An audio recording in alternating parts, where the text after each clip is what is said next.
বিছানাটা দেখেই বলছে এত নিচুতে আমি তো মোটেই যাবো না।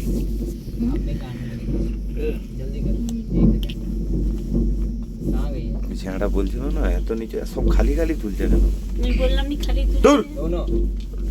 তাই সবগুলোই খালি খালি এসছে, কেউ উঠেনি, ওখানটা ঘুরছে তাই খালি এসছে। এগুলো ওই পাশে ছিল, ওই পাশ থেকে এই পাশে আনছে না, এগুলো না এলে লোক উঠবে কিসে? অনেকটা টাইম লাগে, অনেকটা বড় এটা।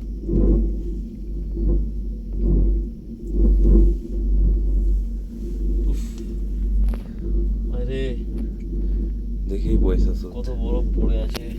চল দেখি নেমে, এখান থেকে নেমে হাঁটতে হাঁটতে দুজনে চল যায়। একটা লোক উঠছে মনে হচ্ছে, বলছি শুন, অনেকক্ষণ ধরে দেখতে পাচ্ছি, মনে হচ্ছে একটা লোক উঠছে। উঠছে উঠছে, হেঁটে হেঁটে তো হেঁটে হেঁটে উঠছে, হ্যাঁ, ওই যে দেখা যাচ্ছে। উঠছে উঠছে। আমার চা দোকানি স্বপনদা উঠেনি তো ওটা, তার মতনই হাঁটাটা লাগছে। ও কাঞ্চনজঙ্ঘার উপরে তুই দেখতে পাবি না, উঠছে উঠছে, স্বপনদা উঠছে।